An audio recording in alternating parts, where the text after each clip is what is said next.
That pack that we just stared in horror at. Used to have an Evangelize, used to have a Stormcloud Djinn, used to have Thrill of the Hunt, used to have Gemhide Sliver. Wow, Evangelize went There's over. just nobody playing black. We saw the black drift through in the first pack.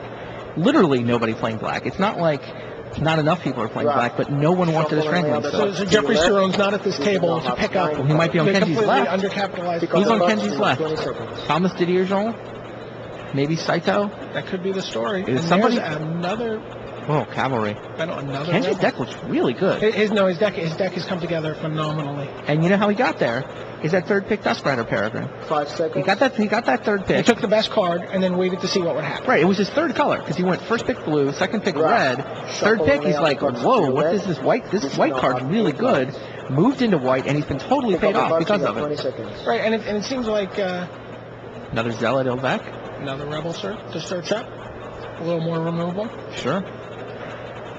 Got two Crusaders in a white weenie deck with, what's he got? 3 of the Flank Knights and a Rebel Searcher in the 2 spot. So he's got his Suspend guys at 1 and 2. He's got a bunch of nice, powerful weenies at 1 and 2. Actually, that's a great plan for the Rebel chain, is to have Suspend guys. So the Suspend guys come into play while you're searching somebody up, Right. not losing any tempo. And there's a Crier and a Flickering Spirit.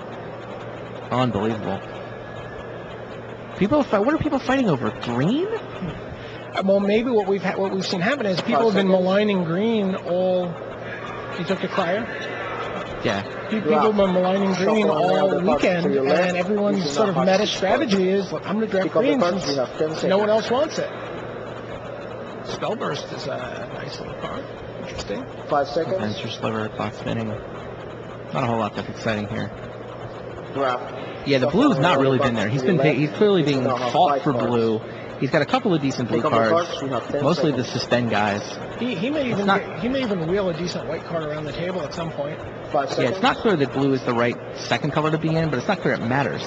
He got the read that white was open. He moved in. Like a white black would have been the best thing to be here, I think. I don't know what that archetype looks like, but those are the colors that are under draft. Yeah, I mean, you still look at the cards that are still there. Still a Vampiric Sliver and an Undead War Chief. Crazy.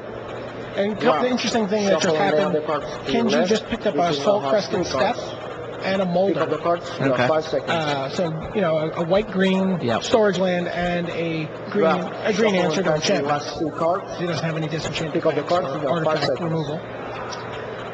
All right, Interesting to see if that comes up. So what grade do you give Kenji Samura? I'm going to give him an A. An A? I'm going to give him an A. That draft turned out as well as could be expected after that first pack.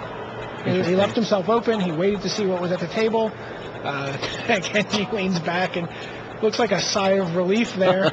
Yeah, that first pack was not pretty. First pack was not pretty, but he read the table. He saw what was available. He moved in. He got paid off. That's how you booster draft. It's all about signaling, right? Yeah. Reading signals and signaling. Puts his head down on the table. Hey, he's smiling, though. I think he's smiling. I think after that first pack, he had to suspect that maybe his run had come to an end. That was...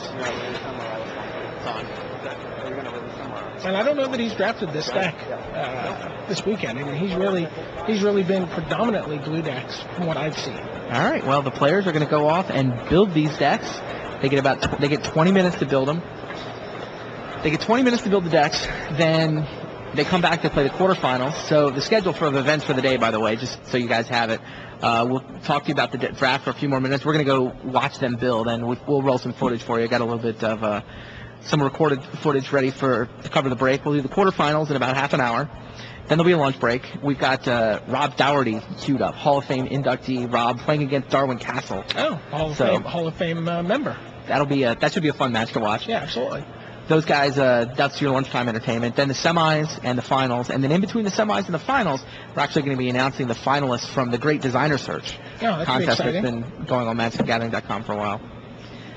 So you give Kenji an A. I'll give him a B+. I mean, I think maybe... I was going to give him a B+. I think maybe there was some other stuff he could have done in the first pack. Right. But I think... Because he took a lot of mediocre red cards. Where if he really had the read that white was there, I think he could have seen that. I think he could have gotten the black read. Yeah, he could have moved into black. That's right. Certainly, having a Strangling Soot is going to be better than And some having any of the blue cards that he has. Yeah, I mean, Aaron's Other a than the Ephemeron. Ephemeron. That's the only. But I mean, would you rather have a Soot or an Ephemeron? I would obviously rather have the Soot. Even if you can't flash it back, it's Right. It's still quite good, and that's his best blue card. So he could have moved into black, but I think B+. And with his ability to play, that B+ could be plenty. But looking at those packs, it seems like we may have had the rest of the table just fighting it out over every other color. Certainly fighting over green. We may have a soft table for Kenji to romp upon. I'm not sure. It looked like the blue was being picked over. It looked like the green was being fought over. I suspect that there's one really, really good black deck. It should be somebody on Kenji's left. Who was black deck that got past. Thomas Didier Jean was on Kenji's left, and then he got past a Karavec the Merciless John and a Morris Strangling Merkel. Soot. Both 4th, 5th, maybe 6th pick. Yeah. So hopefully someone was in a position to take advantage of that. And that deck could be really good. That deck could be a real threat to Kenji's run. Sure. John Becker, you were down there on the floor watching the top 8 draft. How'd things look from your seat? I can give you some stuff, guys. It looked like actually the person who has a surprisingly savage-looking deck is Willie Edel. Willie cracked both a Poetic Dragon and a Disintegrate, and was past. And he's playing 38 lands. He was past a Verdant Embrace and double Spore Sower Thallid. Wow. So he has a lot of very powerful cards in his deck. It looks pretty strong. Okay. Bram is pretty solidly white-red. He opened Desolation Giant, was past Firemaw Kavu. So Wow. Bram Stepbanger's deck also looks very powerful. Weird thing happened kind of on the left there with the colors, which is, as you saw, nobody was going black for a long time. And then both Saito and Thomas Didier Jean tried to switch into black at the same time. And that ended up, kind of splitting the decent black between them. So I don't know how either of them really came out on that. Let's see. And Yemritz is actually blue-green. He opened Call of the Herd and then went Ephemeron, Brine Elemental, and has a couple of Quick Call transmitters. So he has a little bit of game going on there as well. And Suzuki started kind of all over the place. He went Firemaw Kavu, which is great to start, and then an Ephemeron.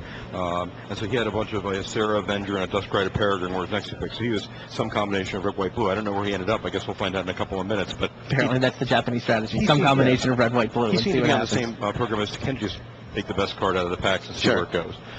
So that's what came up then. Let's go take a peek. All right.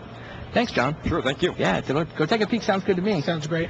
We will see you guys in about 20 minutes with coverage of the quarterfinals of Pro Tour Kobe. Brian and I are going to go watch these guys build their decks. We'll see you soon.